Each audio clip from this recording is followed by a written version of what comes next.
Pram tuh sejarahnya panjang sih ya. Kenapa orang banyak yang nggak tahu gitu? Karena sejarahnya disembunyikan lah. Dihapus lah ibarat sama diuapkan dalam dunia Orwellian dia dihapus lah sejarahnya karena dia terlibat dalam lekra lah gitu kan. Bukunya dilarang, banyak bukunya juga yang dibakar yang sampai sekarang kita jadi nggak bisa menikmati kan. Betul.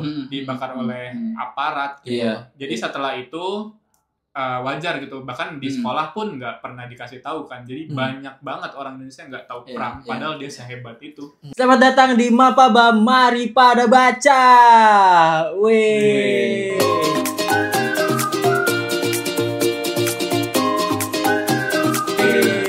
Ini udah live ya? Udah anjing. Halo. Kecuali kalau kita ngobrol dulu baru, ini udah di-record gitu. Kita akan membahas buku terbaik sepanjang NASA. Iya. Versi gue. Ini adalah buku. Versi lu juga nggak? Versi gue juga. Salah satu, top of mind. Ya, top. Versi gue dikit. Kalau bukan ini apa? Dia ada Saman. Ada Ronggeng Duku Paruk. Ada Ronggeng. Saman. Lu tim ini ya? Iya. Matahari ya? Lebih top sama Matahari menurut lu? Enggak juga, Pram lebih top, tapi enggak bedanya dikit lah menurut gua. Tipis. Tipis. 11-12 lah. Iya, 11-12, betul. Kalau gue masih ada penulis banyak sih yang baik juga. Iya. Yang contohnya. Banyak. Contohnya Dostoyevsky. Bukan yang Indonesia dong. Berarti lu harusnya tadi salah, sastra Indonesia terbaik sepanjang masa. Iya, sastra Indonesia terbaik sepanjang masa. Baru Pram. Ya. Top of mind tuh Pram. Ya. Emang kalau luar siapa? Luar banyak lah. Cervantes. Cervantes dia. Tapi menurut lu lebih top, lebih bagus tuh dibanding Pram? Duma, Oh Alexander Dumas. iya, banyak bre, anjir banyak banget bre. Count of Monte Cristo. Iya, banyak banget. Dostoyevsky juga. Dostoyevsky bagus. Belum Leo Tolstoy. Wah iya Tolstoy. Iya. Oh iya yang lu itu Franz Kafka. Kafka. Tapi menurut gua kalau Jepang terbaik ini cuy, Dazai cuy. Dazai. Gua selalu merasa anjing lah ini tentang nolonger human tuh gila. Belum Orwell. Oh iya, Orwell. Oke. Di Indonesia nomor satu Pram. Nomor satu Pram, gue sepakat. Kan emang pernah masuk nominasi Nobel Sastra juga. Betul. Satu-satunya orang Indonesia yang pernah masuk nominasi Nobel Sastra. Walaupun gak menang ya. Tapi kan masuk nominasi tuh udah hebat anjir. Iya. Tapi itu bener kan bukan dari Newspeak. Bukan. Dan ini bukunya orisinil ya guys. Bisa didapatkan dengan harga 700.000 paket. Sejujurnya dulu pertama kali gue baca Tetralogi Buruk tuh KW. Pas gue udah kerja baru gue nyari yang asli. Karena menurut gue ini daftar buku yang harus kita punya aslinya. Harus kita punya sendiri. Iya. Tapi sebenarnya Pram juga nggak tahu ya, tapi dulu Pram juga pernah ngomong sebenarnya Pram tuh nggak mempermasalahkan lu harus beli yang asli atau enggak dulu ya. Karena dulu bukunya di Brandon kali. Iya, salah satunya. Dan enggak Pram juga ya kan yang penting dia mengedepankan dunia literasi. Gua tahu banget tuh dia kan ikut lekra ya. Di mana buat kaum kelas bawah tuh ya pendidikan harus gratis segala macam. Ya salah satunya tuh buku itu. Maksudnya enggak duluan nih. Jadi pencerita kita bertiga. Karena kita semua penggemar Tetralogi Buruk. Betul. Bahkan mungkin podcast ini dibuat juga karena semangat dari bumi manusia. Pram, Iya, betul. Semangat lekra. semangat Minke. Semangatnya Minke, betul. Semangatnya Minke. Oke, lu baca ini berapa kali? Baru sekali. Itu pun gua baca di tahun 2014, gue inget banget. 2014 gua lagi skip setahun kuliah, terus gue kayak uring-uringan nyari kerjaan sampingan. Nah itu gue sambil nyari kerjaan sampingan, gue sambil baca tetralogi. Gue inget banget, gue paling inget banget adalah gue baca depan ruko kosong sambil nunggu jam interview bre. Anjir. Mana pas gue masuk interview ternyata gue ditipu, gue suruh bayar 50.000, gue kasih lagi. Anjir. Interview kerja apa?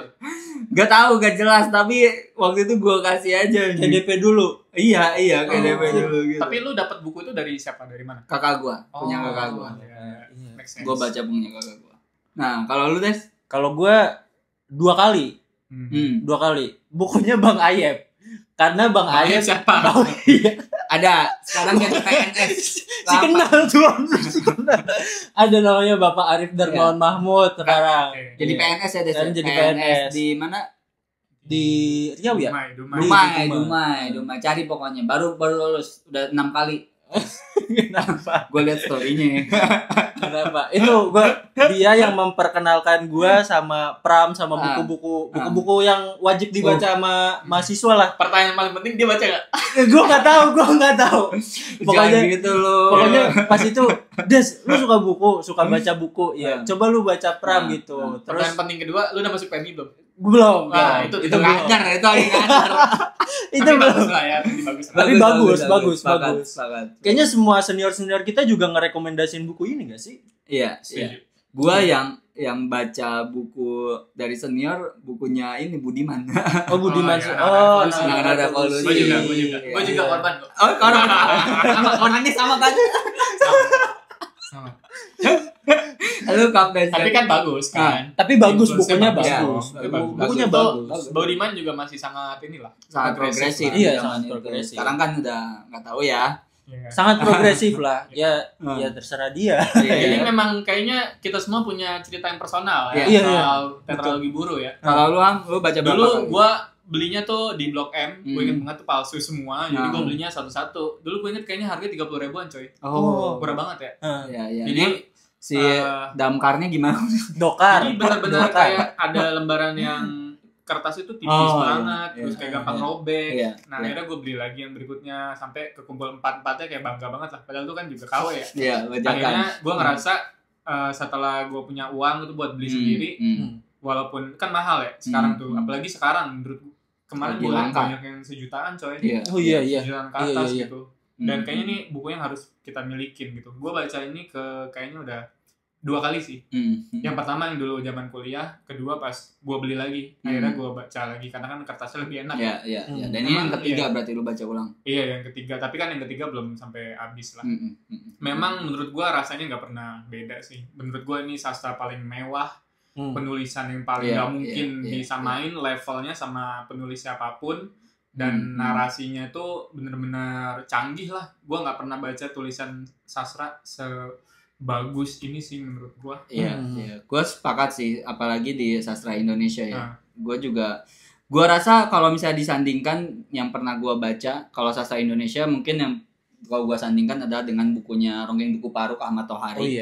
Kalau sastra luar, gue merasakan hal yang serupa tuh ketika gue baca Mahabharatanya Iya. Dan gue merasakan kayak anjing, merinding, sedih, kesal, semuanya muncul gitu. Betul, Raja Gopal Cari ya. Itu juga, benar juga sih. Iya. Tapi buku ini emang legend banget sih. Menurut gue sayang banget gitu kalau ada orang yang nggak pernah baca apa nggak kenal Pram gitu, tahu seenggaknya denger gitu namanya Pram. Itulah ya kan banyak orang juga bilang kan jangan mati sebelum nonton film misalkan Harry Potter. Nah menurut gue ini tuh layak banget buat kita bilang jangan mati dulu sebelum baca buku ini sih. Iya, betul. Tapi sebelumnya Pram yang dimaksud Pramudian Antatur ya, bukan Pramono Anung. Dulu lu inget gak sih zaman-zaman buku ini mau difilmin? Iya. Terus banyak banget yang nggak tahu kan siapa Pram. Terus ada yang waktu itu yang meranin Iqbal. Terus itu banyak juga yang ngomel kan, kenapa Mingkenya Iqbal. Terus malah orang-orang ngata-ngatain Pram anjing. Lu nggak tahu Pram. Pram tuh dewa di dalam sastra Indonesia menurut gue ya. Tapi gue sempat jadi orang yang kontra sih pada saat itu difilmin. Harus kita berfanatik ya. Tapi kalau lu mengikuti perkembangan sejarah lah sastra, Pram tuh another levelnya dan itu udah levelnya udah internasional gitu. Tapi gua rasa emang sastra tuh beberapa buku emang sebaiknya tidak pernah dialiwahana sih.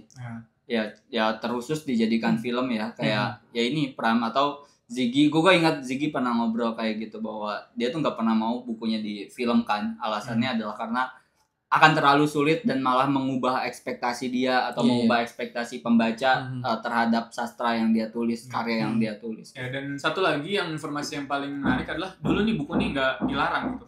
Jadi lu kalau baca buku itu ditangkap. Lu bayangin buku yang dulu ditangkap, sekarang kita udah bebas baca. Betul. Dan malah direkomendasiin banyak orang aja. Makanya, dan apalagi kita orang Indonesia gitu. Sayang banget sih memang Pram tuh sejarahnya panjang sih ya. Kenapa orang banyak yang nggak tahu gitu? Karena sejarahnya disembunyikan lah.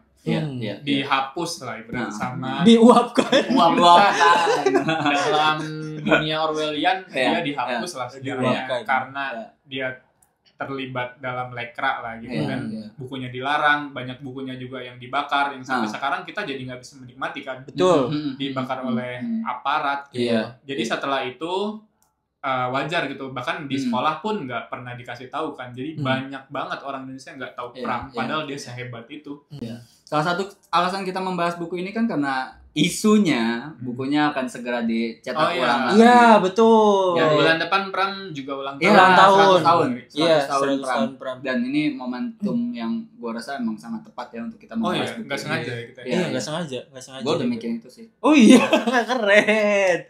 Apalagi dan lebih fun fact-nya dan lebih keren lagi. Buku Bumi Manusia ini selain isinya yang emang bagus dan ditulisnya di dalam penjara, Bre. Kenapa namanya tetralogi Pulau Buru? Karena ditulisnya di Pulau Buru waktu pengasingan aja. Waktu dia diasingkan. Dan di belakang nih ada kok keterangan apa? Kemarin gue baca di mana. Intinya ditulis di tahun berapa gitu, tapi di Buru lisan 1973, tulisan 1975. Jadi sebelum ditulisnya diceritain semua sama orang penjara di sana kan.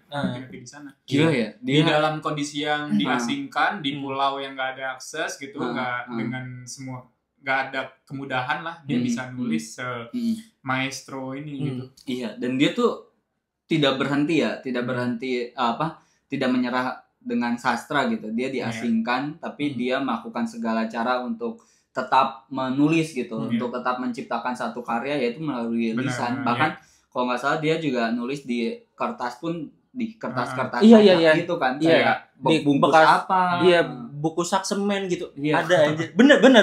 Setelah itu baru dia pindahin ke tulisan, karena emang sesulit itu kan di zaman itu. Untung kita nyampe ya buat baca.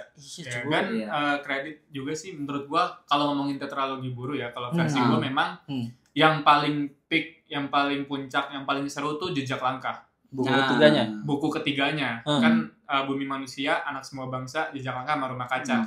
Bumi Manusia ini ibaratnya masa persemaian lah, masa belajar, masa pergolatan batinnya gitu, masa kegamangannya dia. Nah, Jejak Langkah tuh minkanya udah matang.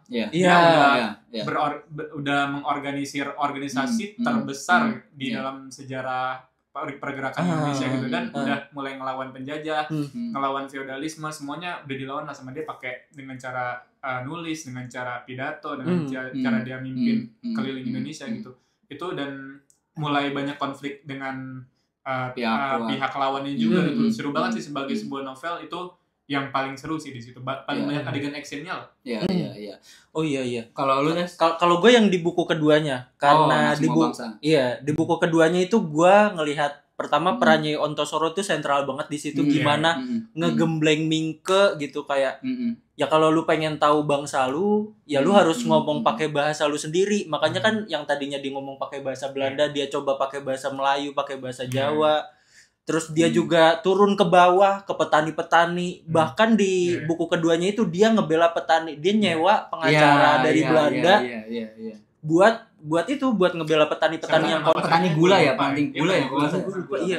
Dan itu juga diceritain di covernya kan dia kan. Iya. Dan itu diceritain masa lalunya Nyai Ontosoro yang kenapa menjadi nyai kan. Itu menurut gua bagus. Itu bagus banget menurut gua sih. Kalau gua suka yang pertama sejujurnya. Karena ini bukan sengaja biar ngurut ya, tapi lebih karena ini cuy. Gak sengaja ngurut. Tapi karena gue tuh gak tahu ya, setiap kali gue kalau nonton film itu, gue selalu suka momen dimana tokoh utama tuh masih dalam proses merintis, bangkit. Karena di situ lebih banyak cerita momen dimana dia belajar, dia juga masih berjuang ketika dia udah jadi kuat atau superpower tuh gue merasa agak bosan sebenarnya. Dan di Bumi Manusia ini tuh sejujurnya gue sangat suka, ditambah momen analis, sosok-sosok analis yang bagaimana dia dilecehkan oleh kakaknya sendiri. Terus juga perebutan hak asuh analis dengan keluarga Melema di Belanda. Dan lu juga punya banyak pengalaman nonton ininya ya Gak ya? Titi Mangsa ya? Iya, benar. Jadi buku ini juga selain di Aliwahana ke film, teman-teman, dia juga udah di Aliwahana juga menjadi teater. Monolog. Bahkan di awal tuh dijadikan teater terlebih dahulu. Pemerannya tuh si Chelsea Islan sama satu lagi Reza Rahardian sama Onto Soronya tuh si Happy Salma gitu. Dan terus masuk ke topik, menurut gua kan ada juga orang yang bertanya buat apa lu baca banyak buku kalau akhirnya lu lupa ya. Terus waktu itu ada satu kutipan bagus tuh di medsos ya kan. Baca buku tuh kan ibarat lu lagi berkebun kan. Lu nggak akan tahu nih tanah mana yang akan tumbuh, tapi tanahnya udah pasti subur kalau baca buku. Nah, menurut gua tanpa secara sadar, secara nggak langsung, ternyata pikiran sama cara kita hidup tuh secara tidak sadar banyak banget tahu dipengaruhi sama bacaan kita gitu. Termasuk yang paling berpengaruh menurut gua novelnya Pram ini gitu ya. Gue selalu ingat gitu kutipan berlaku adil sejak dalam pikiran apalagi dalam perbuatan tuh. Itu satu kutipan yang nggak pernah gue lupa gitu. Dan kayak masuk ke alam bawah sadar aja. Terus soal cerita di buku ini yang tentang Magda Peters yang dia ngajar sastra. Awalnya kan muridnya nggak ada yang seneng tuh sama sastra. Ini pelajaran yang termasuk yang dibenci. Terus akhirnya dia bilang kan kalau lu boleh maju di dalam pelajaran apapun, dapat deretan gelar apapun, tapi tanpa sastra ya manusia ibarat cuma hewan yang pandai kan. Iya. Di situ tuh kayak menurut gua infiltrasi nilainya tuh benar-benar masuk ke alam bawah sadar, masuk ke jauh ke dalam pikiran, dan itu menurut gua tujuan besar novel ya. Iya. Kalau gua mungkin enggak di kata ya, gua enggak hafal setiap kata, tapi yang paling kutipan itu juga gua suka dan tahu. Cuman gua lebih ingat momennya itu loh. Momen dimana si Mingke yang menghadap bapaknya. Sampai bersembah-sembah. Iya, yang bupati ya, bupati kan dia nyampe harus duduk, sembah segala macam. Bagaimana itu menggambarkan sosok feodal kan. Bagaimana feodalisme tuh ternyata di zaman itu di tahun 900-an ya, 900 awal di zaman itu ternyata bukan cuma dimiliki udah bukan cuma dimiliki oleh Belanda gitu, penjajah, tapi juga dia udah merasuk ke dalam pemikiran, bahkan itu perilaku dari para pribumi gitu, dan itu tuh sangat miris menurut gua. Ternyata pada akhirnya kita tuh bukan cuma dijajah oleh bangsa asing, tapi juga oleh bangsa sendiri gitu, dan itu yang terlihat jelas dalam buku ini. Dan kalau gua lebih ke semangatnya ya, gue nggak tahu kenapa setiap kali gue baca bukunya Pram tuh ada semangat tersendiri gitu, kayak anjir gue harus ngelawan kejahatan, gue harus ngelawan keburukan, ketidakadilan kayak gitu tuh anjir. Gue nggak tahu dapat semangat itu terus gitu, kayak dari sini juga kayak dia yang merasa tidak adil kan sama yang haknya, dia kan ngebela haknya analis yang tentang hak tanah itu kan. Itu jadi ada satu buku ditulis sama pemerhatinya Pram lah, gue lupa gue punya bukunya. Tidak ada Indonesia di bumi manusia. Jadi sebetulnya nggak jelasin Pram ini nggak lagi ngomongin Indonesia, tapi dia lagi ngomongin kemanusiaan universal gitu.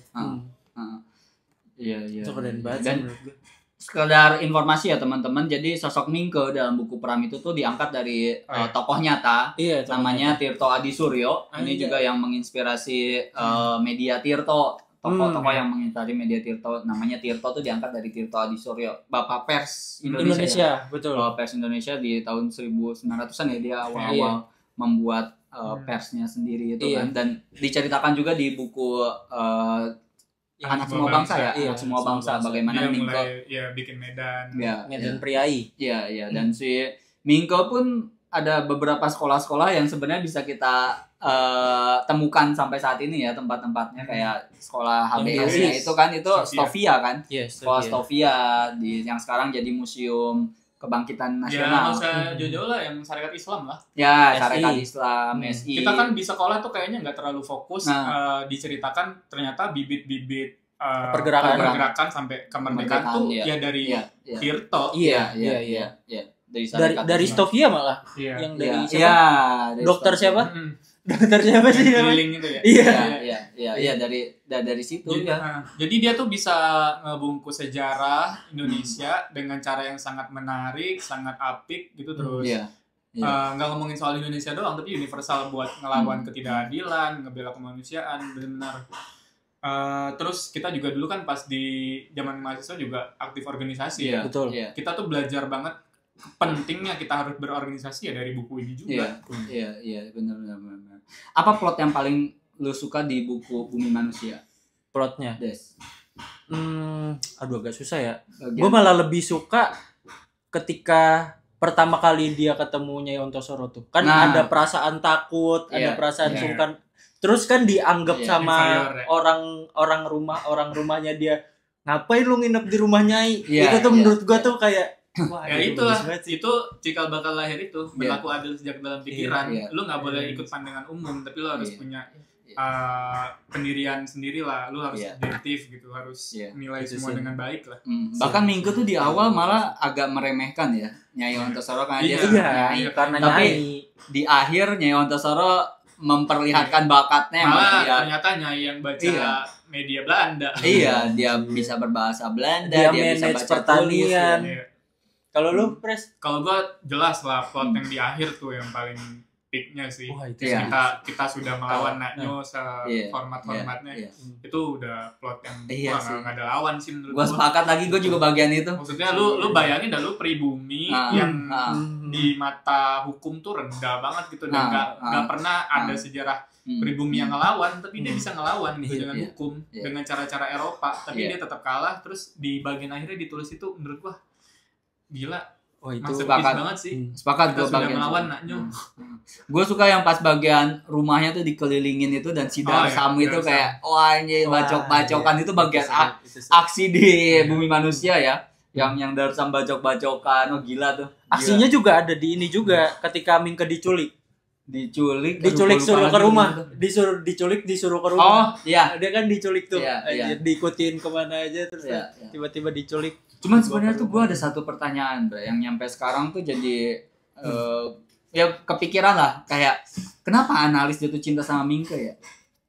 Itu jelas gak di dalam buku ini. Nah itu juga yang paling luar biasa di dalam buku ini, dia tuh bisa menggambarkan situasi kebatinannya analis dengan cara psikologi menurut gua. Dia kan dengan dipanggil dokter terus ternyata ibaratnya diidentifikasi lah ini kenapa sih dia orang yang cantik banget tapi situasi psikologisnya tuh rentan banget kayak seperti psikosomatis. Nah, ternyata di masa kecilnya kan yang bermasalah, dia punya pengalaman direcehin, terus juga pengalaman dia terlalu bergantung sama mamanya kan. Jadi dia kayak ibarat boneka kaca yang gampang pecah. Dan makanya dia nemu satu sosok yang bisa dia sandarin baru, si Mingke ini. Nah, ketika Mingke akhirnya ada masalah kan waktu itu, akhirnya ya udah pecah dia. Iya, si Mingke juga kan, maksud gua Mingke pun agak terkejut kan kenapa analis yang secantik itu dia mau sama Mingke. Dan digambarinnya cantik banget. Banget. Parah, kayaknya cantik banget aja. Kayaknya jatuh cinta pertama gua tokoh fiksi itu analis sumpah sih. Gue jatuh cinta banget anjing. Jadi dari semua segi ya, dari pengembangan karakternya, dari nilai yang dimasukin ke kita, terus dari story-nya juga, dan bahkan dari deskripsi karakternya juga nggak ada lawan sih menurut gue. Iya. Hampir setiap halaman quotes dan menurut gue bisa dikutip. Kayaknya tuh itu gue sepakat di Bumi Manusia ya. Dulu tuh kita pernah tebak-tebakan ya kira-kira kalau difilmin cocoknya jadi siapa ya. Gue sebenarnya masih konsisten bahwa gue tetap dengan Chelsea Islan untuk menjadi analis ya. Karena cocok banget cuy anjing. Buku yang bagus tuh atau novel yang bagus tuh yang kita banyak nandain ya. Ini gue nandain semua kan halaman gitu. Karena jadi quote semua. Kutipan semua ya, setiap halaman semua ya. Tapi bagus banget. Udah cukup kali ya? Cukup lah. Kayaknya orang-orang juga semoga kalian tertarik lah pokoknya untuk baca. Pokoknya emang kita harus mempromosikan buku ini. Kita harus buzzerin buku. Ya. Ini buku yang rela kita buzzerin sampai kapanpun. Kalau ada teman kalian yang nggak tahu Bumi Manusia, Pram kasih tahu. Kalau ada yang belum tahu Pram siapa, kasih tahu. Ya, kalau dia nggak bisa beli bukunya kasih duit. Selamat mendengarkan. Selamat membaca.